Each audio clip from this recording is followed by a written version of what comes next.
Hi all, myself Srinivas D, working as Assistant Professor, Department of Electrical and Electronics Engineering, KG Reddy College of Engineering and Technology.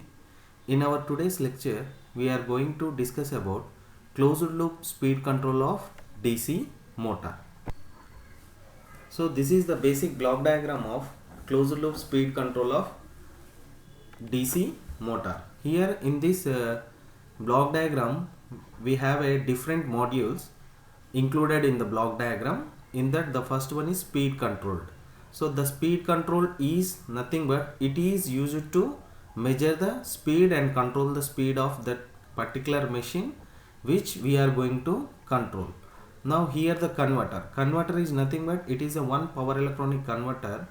Depending upon our convenience we can able to use any one of the converter, that is DC converters mainly. Why? Because here whatever it may be the motor we are going to control the speed, that is our DC motor. So the available DC converters we have, one is rectifier, another one is chopper.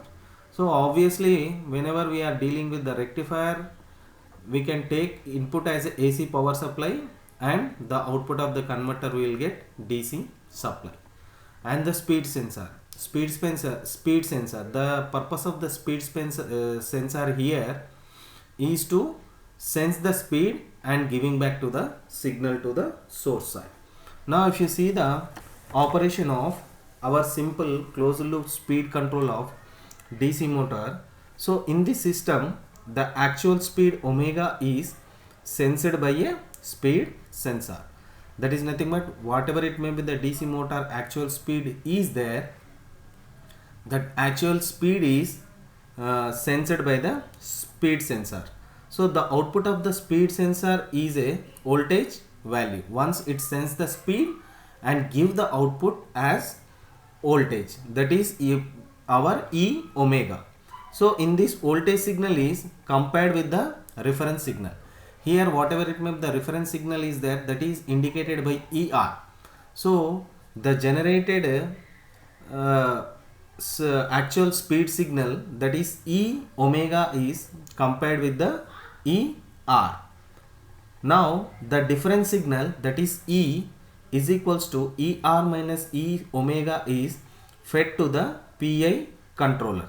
So here the speed control is nothing but our PI controller, the whose output signal is EC. Okay. Now the voltage applied to the converter whose output is DC voltage EA, that is applied to the armature of the DC motor. Now here what is going to be taking place here? Initially the speed sensor will sense the speed and give the voltage signal to the input side. That measured voltage signal is compared with the reference signal. The difference is given to the speed controller and the speed controller output is given to the converter, and the output of the converter is given to the DC motor. Now the PI controller change the voltage EA till the motor runs at the desired speed, making the error signal EN as 0.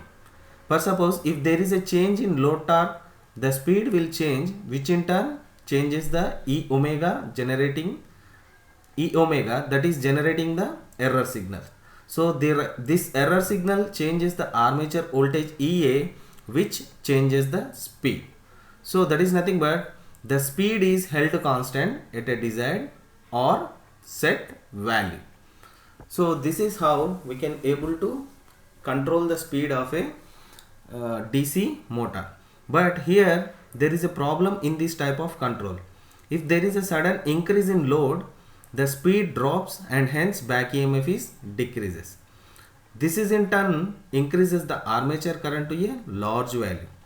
Of course the current will again come to steady state value slowly, but during the acceleration period the current will be very large, which will damage the insulation of the armature. So to overcome this problem, we can have a inner current loop to limit the armature current to its rated value even during the acceleration when sudden load torque is going to be applied on the motor. Now this is the simple block diagram of inner current loop speed control. Okay, now if you observe here, the IA star is a voltage signal corresponding to the rated armature current of the motor. So the actual current in the armature is sensed by a current sensor and it is compared with the reference value I star. So the current controller will see that the armature current will never be the greater than I star. So whatever may be the difference in a speed and actual speed, the current limiter output will be never be greater than I star.